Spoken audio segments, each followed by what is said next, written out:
সকলকে স্বাগত জানাই ভৌতিক আসরের ৮ নম্বর এপিসোডে। আমি দীপান্বিতা, আপনাদের সাথে সাউন্ড ও গ্রাফিক্সে রয়েছে রনি। আজকে থাকছে একটি বিশেষ গল্প। বেশি দেরি না করে শুরু করে দিচ্ছি আজকের আসল গল্পটা। মঙ্গল ও শনিবার মানেই ভৌতিক পরিবেশের ঘনঘটা। আজকের গল্পের নাম বাঁশঝাড়ের পথে সেই অভিশপ্ত রাত। রাতে বাঁশঝাড়ের সেই পথটা এখনো কেন এড়িয়ে চলি জানেন? কারণ একবার সেখানে কেউ আমার নাম ধরে ডেকেছিল, আর সেই ডাকটা মানুষ ছিল না। আমার নাম অরিন্দম পাল। জন্ম আর বেড়ে ওঠা খুলনার কালীগঞ্জের এক নিস্তরঙ্গ গ্রামে।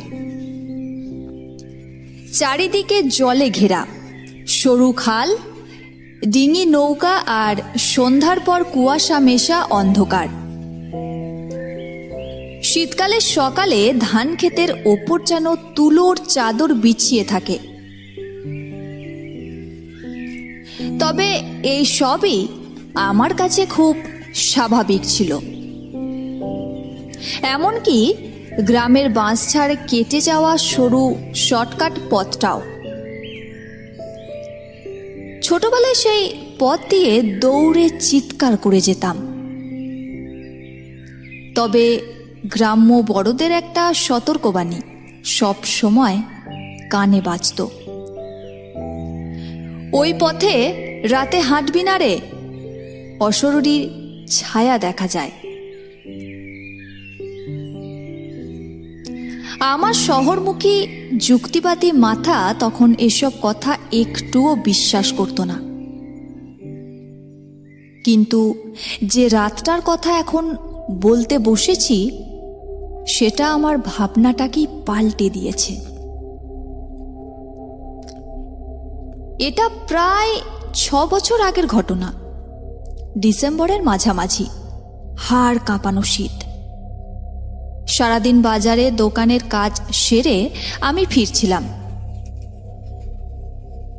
বাড়ির দিকে বড় রাস্তাটা দিয়ে গেলে একটু ঘুরতে হতো, তাই ঠিক করলাম বাঁশঝাড়ের পথ দিয়েই যাব।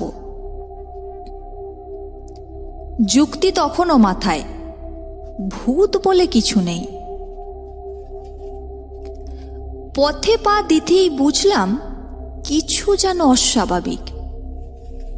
সাধারণত শুকনো পাতার খসখস শব্দ, ঝিঝির ডাক, দূরে কুকুরের ঘেউ ঘেউ। চারিদিক কেমন যেন নিঃশব্দ, ভারী চাপা। নিজেরই শ্বাস প্রশ্বাস কানে ধাক্কা দিচ্ছিল।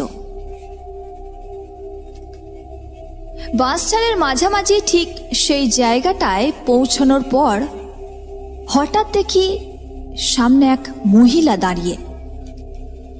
সাদা শাড়ি, লম্বা চুল, পিঠটা আমার দিকে। প্রথমে ভাবলাম গ্রামেরই তো, সবাই একে অপরকে চেনে হয়তো, কারুর বাড়ি ফেরা। তবুও বুকের ভেতরে একটা ঠান্ডা চাপা ভয় জমাট বাঁধতে লাগলো। আমি যখন একেবারে তার কাছাকাছি, তখন সে ধীরে, খুব ধীরে মাথা ঘুরিয়ে তাকালো। স্বাভাবিকভাবে নয়, পুরো মাথাটা পেছনে ঘুরে গেল। তার চোখ দুটো ছিল ফাঁকা কালো গর্তের মতো।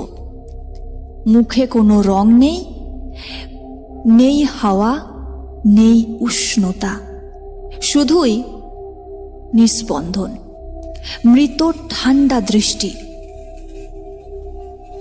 আমি জমে গেলাম। পা কাজ করছে না, মুখ শুকনো মাটির মতো। মহিলাটি কর্কশ হিম শীতল গলায় বলল, আমাকে কি চিনতে পারছো? ঠিক তখন তার পায়ের নিচে ভেজা কাদা দেখা গেল। অথচ বাঁশঝাড়ের এই পথ শুকনো থাকে সবসময়। কাদা থেকে বাবল উঠেছে, যেন নিচে কিছু নড়ছে। আমি পিছোতেই চাইছি, কিন্তু পাটা জমাট বেঁধে মাটিতে আটকে গেছে। হঠাৎ বাঁশঝাড়ের ভেতর থেকে শুকনো ডাল ভাঙার শব্দ। মনে হচ্ছিল অনেকগুলো পা দৌড়ে আসছে, অথচ কাউকে দেখা যাচ্ছে না। সে একটু এগিয়ে এলো। তার ঠান্ডা শ্বাস আমার মুখে লাগছে। আবার একই স্বর, আমার নাম নাও। হঠাৎ মনে পড়ল, বহু বছর আগে গ্রামে এক দুঃখজনক ঘটনা ঘটেছিল। নবদম্পতির মেয়ে লীনা এই বাঁশঝাড়ের পথ দিয়ে বাড়ি ফিরছিল। তাকে অপহরণ করা হয়েছিল। তার মৃতদেহ পর্যন্ত পাওয়া যায়নি। গ্রাম জুড়ে রটনা ছিল। রাতে এই পথে গেলে সে পথচারীকে নিজের নাম বলাতে বাধ্য করে। আমি কাঁপা কাঁপা গলায় বললাম, লীনা। শব্দ বের হতেই সে হঠাৎ ঘুরে দাঁড়ালো। তার পুরো বাঁশঝাড় যেন ঝরে নড়ে উঠল। হাওয়া ধরালো, বরফের মতো ঠান্ডা। হাত পা ঝিনঝিন করে অন্ধকার চোখে নামল। জ্ঞান ফিরল পুকুর পাড়ে। চারপাশে গ্রামবাসী দাঁড়ানো। তারা বলল, আমাকে অচেতন অবস্থায় পেয়েছিল, আর আমার মুঠোয় ছিল একটা পুরনো রূপোর কাঁটা চুড়ি। এরপর বহুদিন আমি অসুস্থ হয়ে পড়েছিলাম। তাবিজ, কবচ, ঝাড়ফুঁক সব করতে হয়েছে। এখন একটু ভালো আছি ঠিকই, কিন্তু মাঝরাতে এখনো দরজার বাইরে টুং টাং টুপ টুপ চুরির শব্দ শুনি।